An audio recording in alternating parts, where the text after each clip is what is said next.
Le temps file. Quand on est bien ensemble, on parle soccer avec vous qui nous suivez encore. Encore merci d'être avec nous à 22h30 bientôt. Euh, le dernier item, on ne pouvait pas passer à côté puisque c'est la Coupe d'Afrique des Nations qui a donné son verdict. Le Sénégal d'Aliou Cissé a remporté sa première étoile.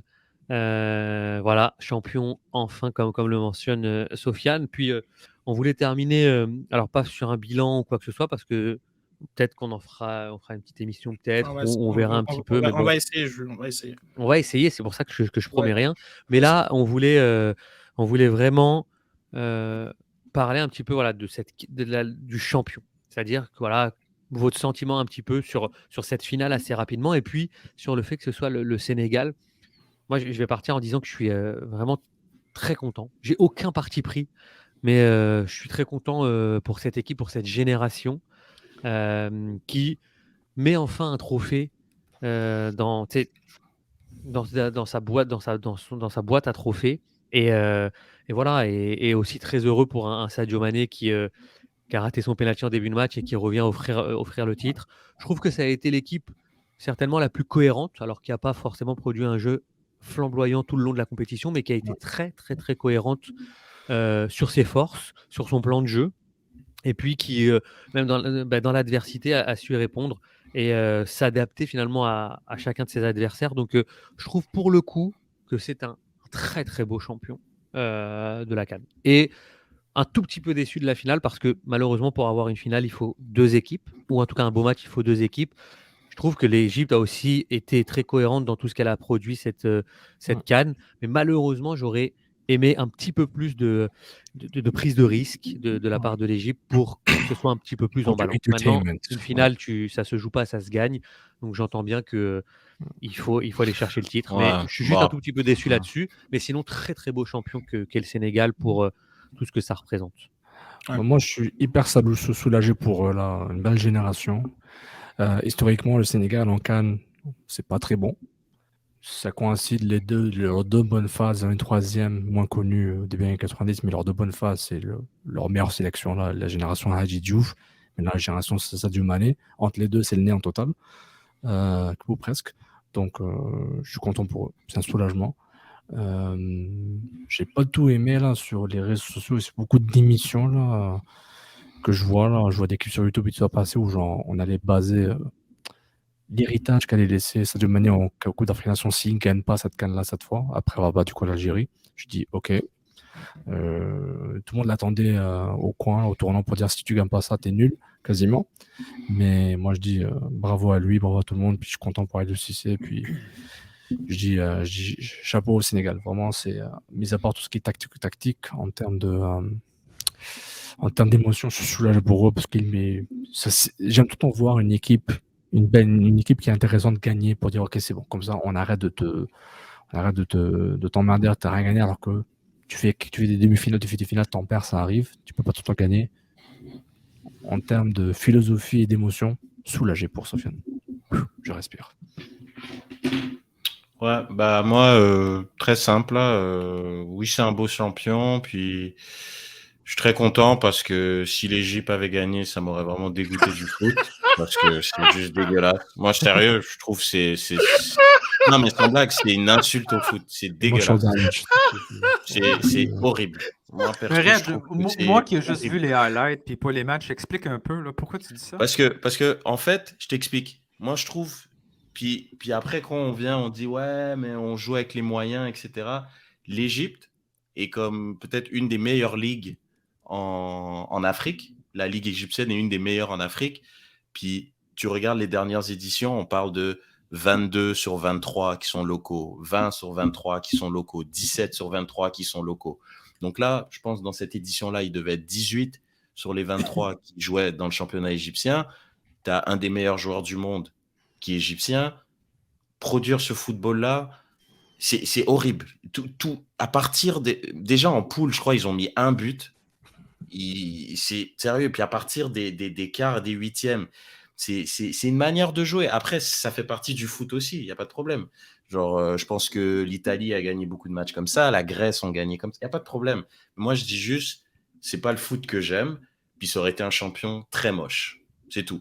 Puis je suis vraiment content que, comme a dit Julien, une équipe comme le Sénégal, ça n'a pas toujours été beau, mais le Sénégal avait des intentions de prouver quelque chose. Puis je trouve ça que c'est bien. Genre, ils avaient une belle équipe, des beaux joueurs. Ils ont essayé de jouer au foot. L'Égypte n'a pas essayé de jouer au foot. C'est ça qui me dégoûte. Ouais, moi, je trouve que tu caricatures.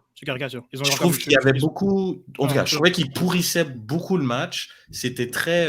Ça, oui, mais pas. Mais comme oui, mais genre comme mais plus. Localement, ça se disait-tu, ça? Est-ce que quelqu'un Oui, sait non, bien si, sûr, mais après, l'Égypte, il y c'est avait de pas la critique localement? Pardon? Est-ce que c'était une critique qui existe aussi au niveau du pays, là? Est-ce qu'ils étaient... Sur quel aspect?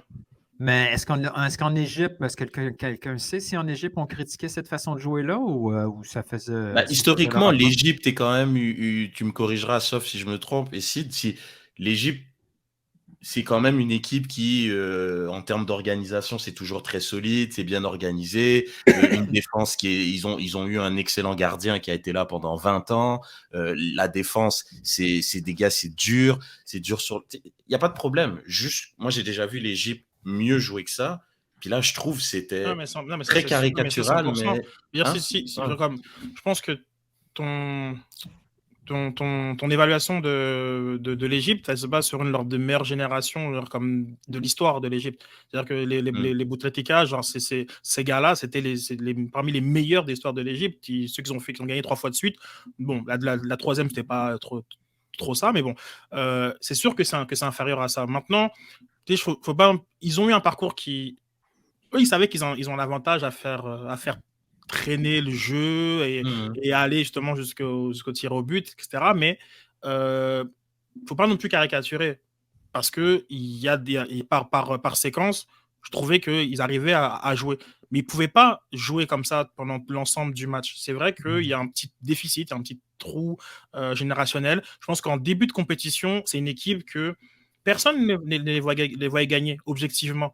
Il n'y a personne qui va gagner. Mais tu peux pas ne pas considérer l'Égypte parce qu'ils ont leur palmarès et parce que dans ces conditions-là, ils vont en finale pareil. Donc c'est ça, c'est ce côté-là un peu comme le Cameroun. Cameroun, objectivement, ils ont rien à faire là. Mais ils sont à domicile, il y a une culture de la gagne, donc ils vont se retrouver à finir 3e. Mais sur papier, c'est des équipes qui sont vraiment à des années-lumière de ce que pour toi est normal et le standard de ce que tu t'attends quand te parle de l'Égypte et le Cameroun. Je les mets dans le même panier parce que c'est pareil. C'est les deux qui en ont le plus. C'est ça.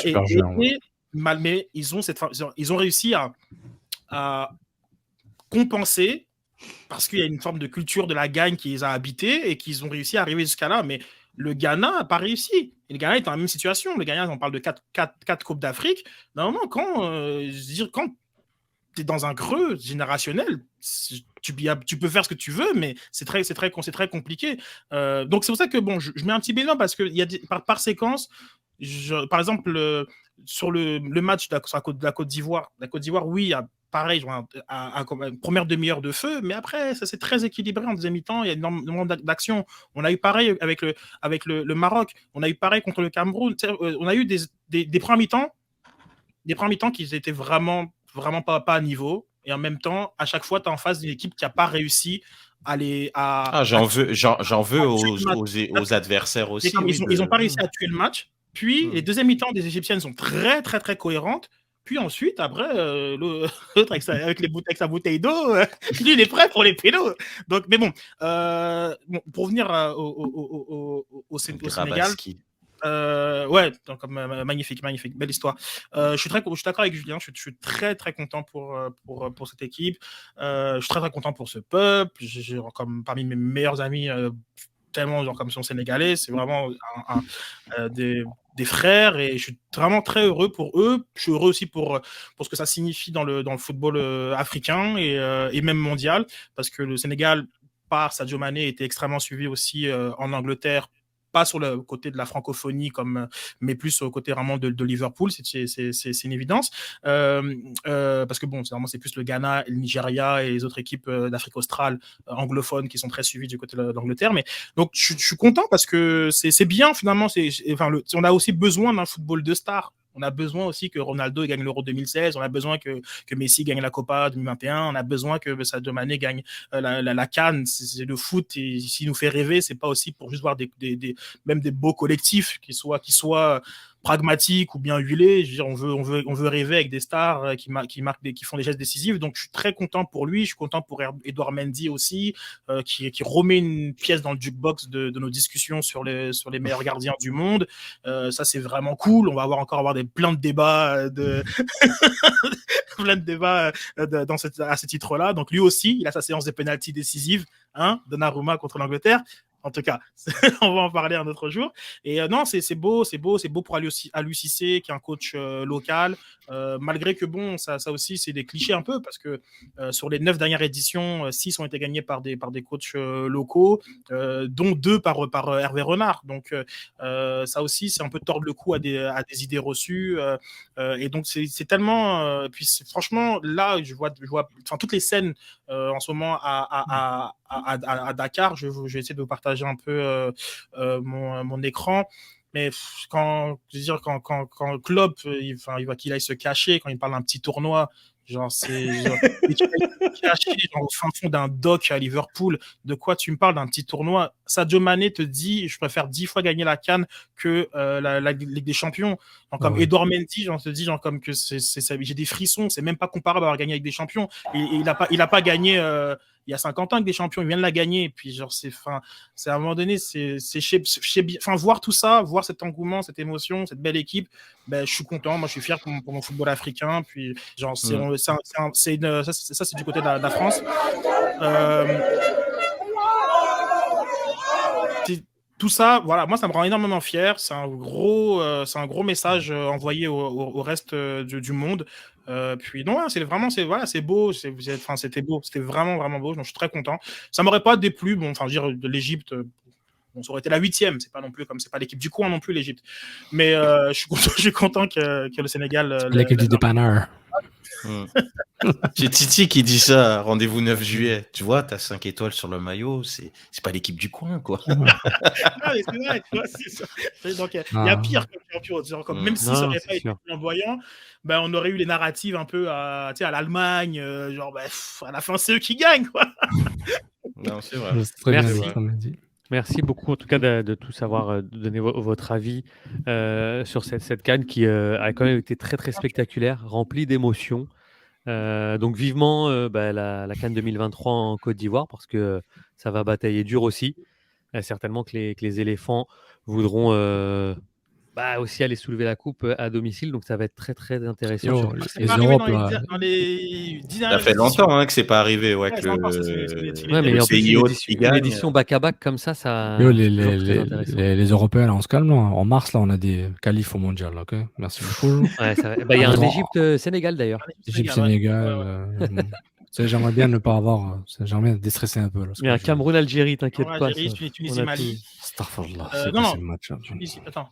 Est-ce que c'est arrangé Maroc, RDC, les pays d'Afrique du Nord, ils se rencontrent pas. Non, il y a des chapeaux, Il y avait des chapeaux, hein. Oui, les chapeaux, ouais. Comme eux, ils étaient tous dans la tête de série. Ok. Pour ça, j'étais comme yo. Hey, guys, encore un lundi de haute voltige. J'espère que vous avez apprécié cette émission. On a adoré la faire. Beaucoup de sujets très très variés. Encore un super travail de Nilton que je vous encourage à aller voir si vous voulez en apprendre un peu plus sur cette ligue, connaître les rouages. C'est franchement un sacré travail. Voilà, on a parlé aussi du CF Montréal. Certains d'entre nous sont un petit peu angoissés, d'autres pas plus que ça, avec des dictons ou des recettes magiques comme le dit Sid, en espérant que la stabilité va nous apporter gain de cause. Voilà, on va se dire tranquillement à la semaine prochaine et tranquillement, on va rentrer dans la saison du CF Montréal puisque d'ici au 24 février, on va jouer au Santos Laguna pour ce qui est du premier match de la saison et de l'ouverture de la Ligue des Champions CONCACAF. Ouais, Nilton ? Ça va. Ok, c'est bon. Alors, j'ai les bonnes dates, j'ai les bonnes appellations. On vous souhaite une très très bonne semaine. Non, c'est le 15, le match aller. Non, le retour, c'est le 24 à domicile, non ? Ouais. C'est ça, ouais. Donc le 15 et le 24, c'est ça. Hey, donc dès lundi prochain, on va vous faire un petit topo sur le preview. C'est prévu. On va se pencher là-dessus. On va vous faire un petit preview. Santos Laguna, CF Montréal, en espérant qu'on n'hypothèque pas trop nos chances pour le match retour et que ce soit une belle fête le 24. Bonne semaine à vous tous et puis on se retrouve lundi prochain. Faites attention à vous. Voilà. Ciao, ciao.